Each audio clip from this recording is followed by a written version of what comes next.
In this episode, I'm answering the question, which one is better for your business, Facebook or Instagram? Let's get to it. Hey there, Adam Erhart here, marketing strategist, and welcome to a special consulting call edition of The Marketing Show.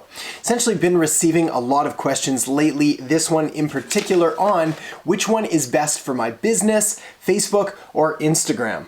Now, with that said, there's obviously a few things that I don't know yet about this business, like who it serves and what kind of business that it's in. And I think really what we're looking for here is just kind of that general overarching theme of like, well, which one's better, Facebook or Instagram? And obviously the devil's in the details. There's nuances here. There's going to be very specifics. So what I want to do in this episode is break down the points of consideration for you to have when you're looking at Facebook or whether you're looking at Instagram. And essentially sort of some criteria or a framework that you can apply anytime you're trying to make a marketing decision for your business so you can give it the highest likelihood of success and make sure that you don't end up wasting your time, money, or energy in what I call the marketing wasteland. Essentially doing marketing in a place where none of your customers or potential customers are active and present on, which I see far too often. So with all that said, here are some points of consideration on helping you decide whether Facebook or whether Instagram is going to be best for your business. Now, the single most important point here, by far, when it comes to choosing Facebook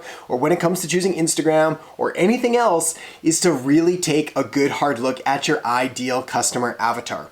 Who is that person that you're trying to serve? Who's that perfect client or that perfect customer for you and your business? What are their demographic details, age, gender, income, occupation, all that stuff?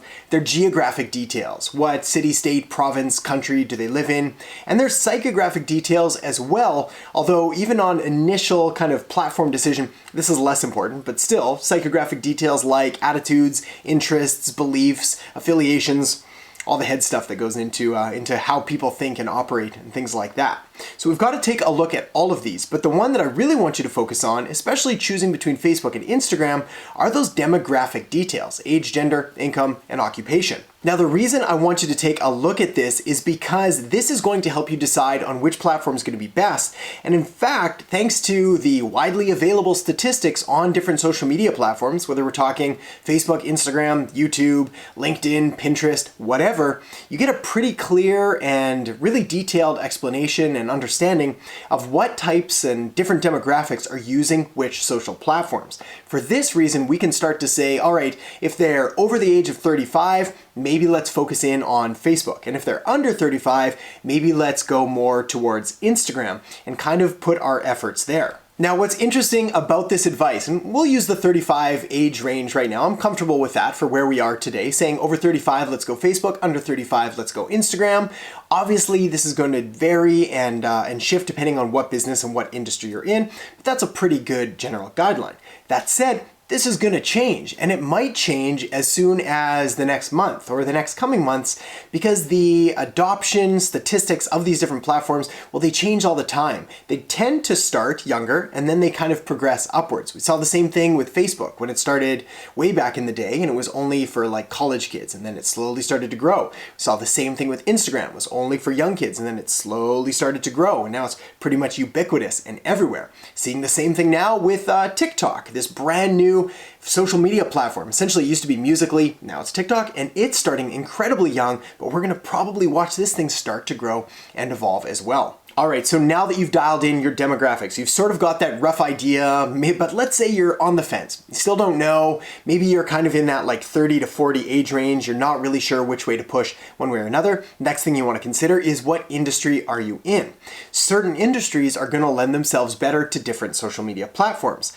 Obviously, if you've got a very visually appealing or aesthetically pleasing type of industry like food or travel or interior design or anything like that, Instagram is going to be a fantastic place to showcase your results, showcase your work, showcase what your business is all about. On the other hand, if you've got, say, a more traditional or boring or bland type of business or industry, more of those traditional business type industries, well, Facebook may be geared more towards you simply because it's going to enable you to better communicate in the right context the message behind your business. And that's what's really important. You want to make sure that whatever content you're creating and you're putting out there looks like it belongs and looks like it wasn't just jammed in out of place onto a platform that really looks like it just doesn't fit in. All right, the next point that you want to consider here is that both Facebook and Instagram, well, both of these, because they're at peak kind of saturation, they've got mass market appeal. Pretty much everybody is using at least Facebook, and a lot of people are using Instagram. So it's important to understand that the way to get your content out there is going to be with a paid strategy. This is going to be the same whether we're talking about Facebook or we're talking about Instagram. The way to get results on the platform now, certainly if you want them anytime soon, is by using the paid platform aspects of it, using advertising to get your content in front of your ideal target market. Now, a couple real quick caveats here, and this again could influence which platform you decide to go with. If you decide that you're just going to swear off paid ads altogether, you don't want to do any advertising, first of all, I would say that's a pretty bad decision, but that's okay. That's up to you. If you do want to do organic only, just understand it's going to take you a lot longer because they are incredibly competitive platforms. Now, if you do Instagram, then Instagram stories are going to be great. You're going to want to make sure to share behind the scenes information, the day-to-day stuff of your business, and post there frequently. And basically, you're going to need a lot of content to keep showing up in different people's phones. When it comes to Facebook, the way to succeed there is a tactic and a strategy that I get a lot of kickback from, but it's still incredibly effective, and it's using your Facebook personal page. So when we're talking about Facebook, you obviously have your personal page and your personal profile where you can chat with friends and family and all the usual stuff that people do on their personal pages. And then you've got your business page, which is dedicated just to your business. Well, Facebook has pretty much throttled the reach of your business page because they want you to pay to promote your content. Same with Instagram. Basically, Facebook owns Instagram, so they're using the same paid model, same kind of algorithm behind it. And they need that revenue. That's what their business model is built on. Less so with the personal profile because you can't pay to promote your content. So this is a phenomenal way to make sure that your close network of friends, of family, of colleagues, of your local area, well, they're familiar with the kinds of services or products that you sell. Now, when you're using your personal profile, you don't need to be spammy or salesy or just push a bunch of stuff out there, but it does make sense to talk about what you do. After all, you're probably proud about what you do, so it doesn't make sense to hide that from them. Now, if you're still trying to balance between Facebook and between Instagram, it is important to also understand that they both have very similar features. Again, mainly because Facebook bought Instagram years ago, so they've adopted many of the highlights of Instagram, like stories, and brought them over to Facebook, and so on. So both of them have kind of a feed that you can create content for. Both of them have a stories feature. Both of them have a live availability, so you can go live and talk to people on the fly. One thing that Facebook does have that's an edge over Instagram is Facebook does have groups. So if you want to build a community or a tribe or a group around your business or industry or area even, Facebook's obviously going to be the area that you want to push people to. Another thing that's really worth considering, and yet far too few people talk about, is what kind of content do you like creating? Because this is going to be important in regards to staying consistent. After all, you can't simply throw up a post, whether on Instagram or on Facebook, and just leave it. And just say, that's it, I'm done. I've marketed on Facebook, I've marketed on Instagram.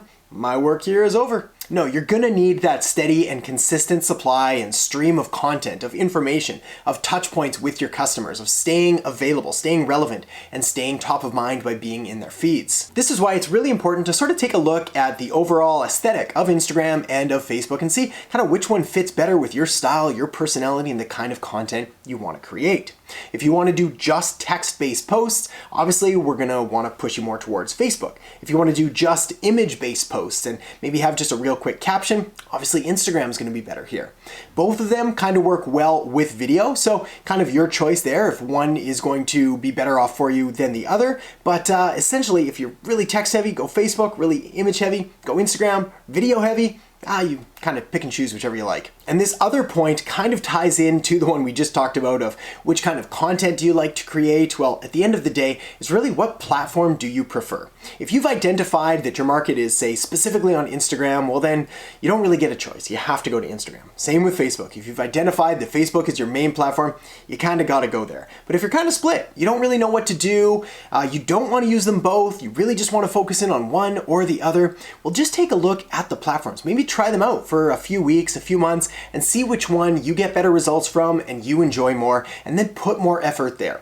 Really kind of build that solid foundation, and you can always branch out later. All right, so I hope you found this conversation and the answer to this question valuable. If you'd like to have a conversation like this about your business, I'm gonna put a link to my Work With Me page beside this video, which is gonna give you a few different options and opportunities on how we may be able to work together. So make sure to check that out now if you're interested. Thanks so much for watching, and I'll catch you next time on The Marketing Show.